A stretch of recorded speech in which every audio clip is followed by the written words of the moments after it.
Monsters of the mountains. Some strange creatures hide in the forests of our world.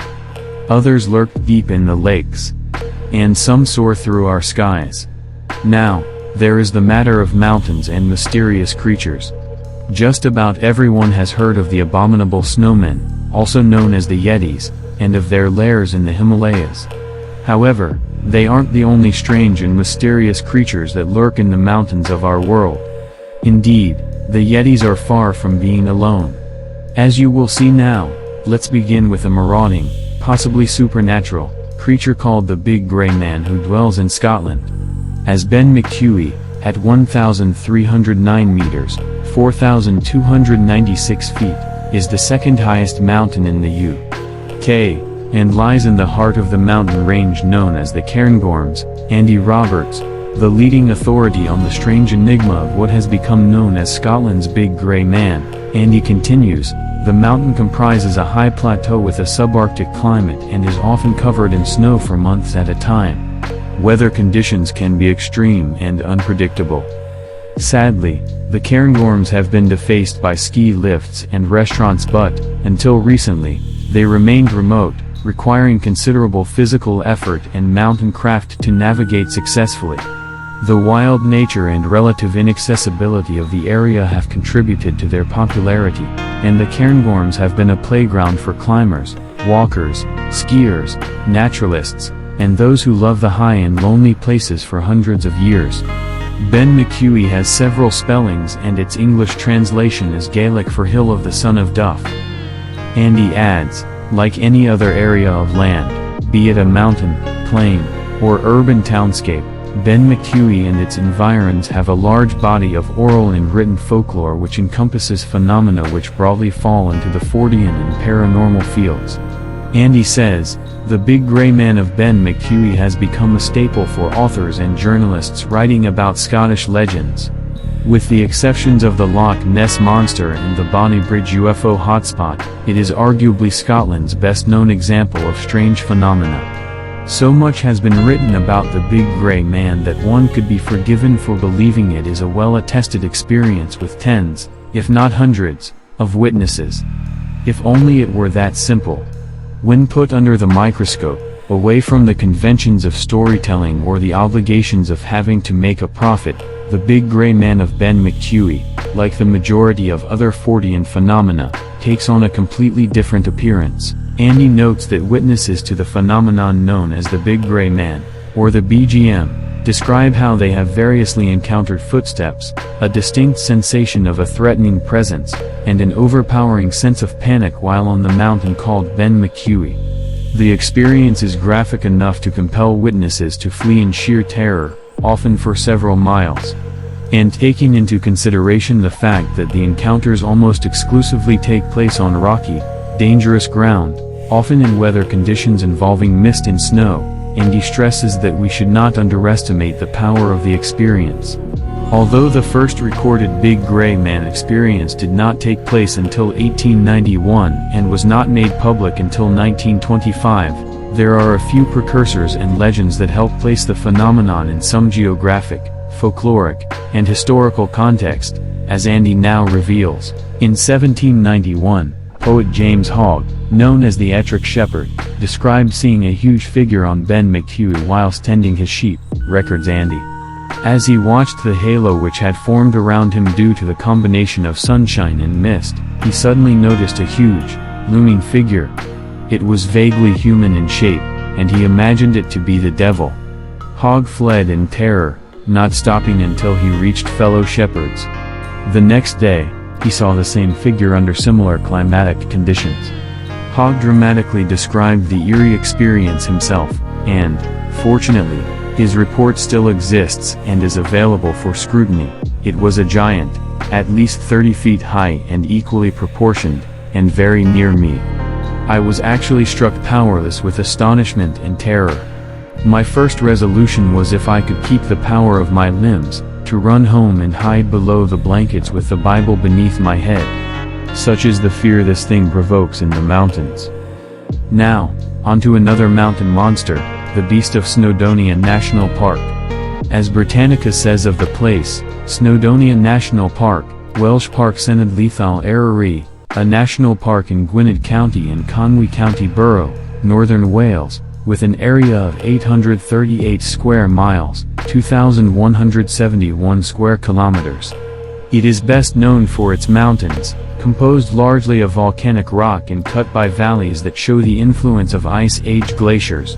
Snowdon Mountain Summit, Yrwitha, in the northwestern part of the park, is the highest peak in England and Wales, with an elevation of 3,560 feet, 1,085 meters. Ole Lewis, a key and integral player within the Centre for Fortean Zoology, has investigated a fascinating old legend pertaining to what can only be termed a definitive Welsh wild man.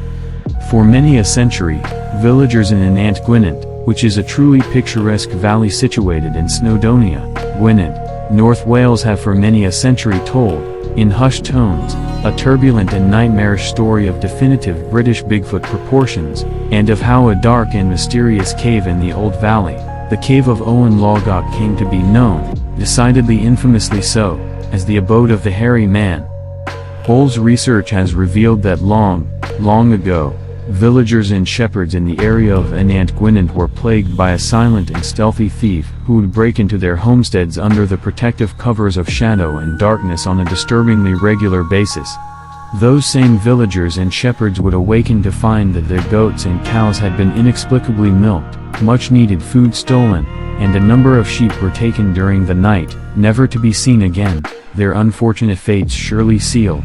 The carnage and thievery, says Ole, went on for some years, and every time anyone laid a trap for the thief it never took the bait, and the finger of popular suspicion passed from ne'er-do-well to ne'er-do-well, with each suspect's guilt eventually being disproved.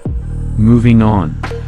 It should not come as a surprise to learn that the vast wildernesses, thick forests, and massive mountain ranges of Russia are home to Bigfoot-type beasts.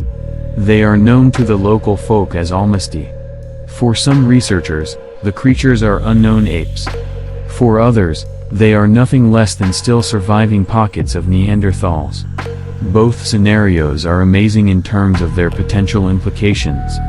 But, whatever the true identity of the almasty, there's very little doubt that it exists. The sheer number of witness reports makes that very clear. The almasty is a creature that has a long history attached to it, something that also adds to the likelihood of it being a genuine animal of very ancient proportions. Now, how about a huge snake in the mountains? While there are numerous reports of people encountering massive snakes in the jungles of our world, certainly the strangest case on record is one that involves none other than the Central Intelligence Agency, the CIA. The story is an intrigue-filled one, which is part James Bond and part Indiana Jones. And it all began, and violently ended, too, in 1956. CIA personnel based out of the American Embassy in Bolivia were used to dealing with unpredictable and strange events. But, even by their standards, the events that went down in August 1956 were off the scale. In the early days of the month, CIA staff received reports of a gigantic snake on the loose in a nearby, rarely explored, cave that was buried deep within the mountainous, jungle environment. And when I say gigantic, we're talking about somewhere between 30 and 50 feet long. The massive thing was eventually killed. On October 31, 2010, appropriately Halloween, of the Course A team from the British-based Centre for Fortean Zoology, CFZ, embarked upon a truly ambitious expedition to the Garrow Hills of northern India in search of a legendary, hairy, man-like beast known as the Mande Baron. Or, in simpler terminology, the Indian equivalent of the United States Bigfoot and the abominable snowman of Tibet. The five-person team was led by Adam Davis, the author of the monster hunting-themed book, Extreme Expeditions, and consisted of Dr. Chris Clark, Dave Archer, field naturalist John McGowan, and cryptozoologist Richard Freeman, the latter, a former keeper at England's Twycross Zoo and the author of many books on cryptozoology. The founder and director of the CFC, said of these strange and elusive animals, the creatures are described as being up to 10 feet tall, with predominantly black hair. Most importantly, they are said to walk upright, like a man. Walking apes have been reported in the area for many years. These descriptions sound almost identical to those reported in neighboring Bhutan and Tibet.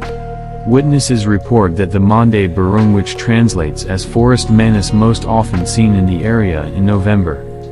John continued, the Garrow Hills is a heavily forested and poorly explored area in Meghalaya state in the cool northern highlands of India.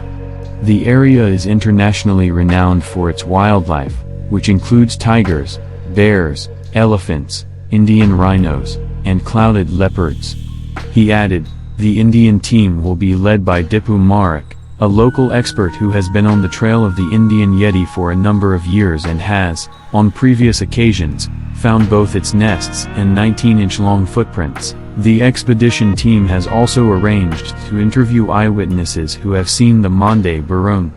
Camera traps will be set up in sighting areas in the hope of catching one of the creatures on film.